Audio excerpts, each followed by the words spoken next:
So who should use this devotional? If you're walking through a new season of life, a busy season, a plentiful season, a season of change, the devotional can guide you through that season and really embrace what God has for you. Because we all have a purpose. And so the first step is really believing that you were created with a purpose on purpose. And as Christians, that purpose is to live here on earth, glorifying God through the use of our gifts and honoring Him so that we can all live in a relationship with Him in heaven. Have you ever asked yourself, like, what are we doing here? What's the purpose of being on the planet? I have. And for me, the best way to dissect that question is to figure out how God made me and how He made me to be. So what's my personality like? What has He given me inside of me to set me apart from everybody else on the planet? Because there's a reason we're all here. So stop and look at your personality. What traits has He given us? Is it we're outgoing? Is it we're super organized? Are we traditional? Are we loyal? Are we empaths? Do we feel all this stuff? You know, or are we the scientists? Are we the intellects? We've got it all in us, but what specifically did He give us to make us stand out? Because we're the hands and the feet and the nose and the toes of the Lord, so each one of us play a different part. And so what part are we supposed to play?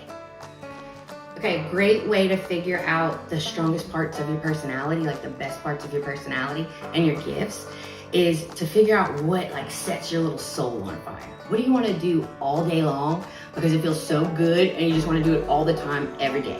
What is that? What is that for you? What is that passion for you? For me, it's zeal. I love having all the energy about any particular thing I feel passionate and fired up about. I love that God uses me and the confidence and the motivation that He gives me to go and spread His love, His word, His joy, His peace throughout the world. So what is your passion? What sets your soul on fire that you want to do all day, every day, all the time? Because God gave it to you. So passions can also be those things that maybe we don't always love and feel good, but it's still a gift that God has given us. And the best example that I can give you is being a mom.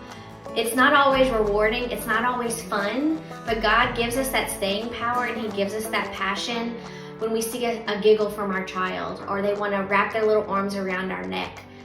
He gives us that because passion is also being willing to suffer for the good and for God, and being willing to day after day grind it out because you know at the end of the day this was a gift given from Him.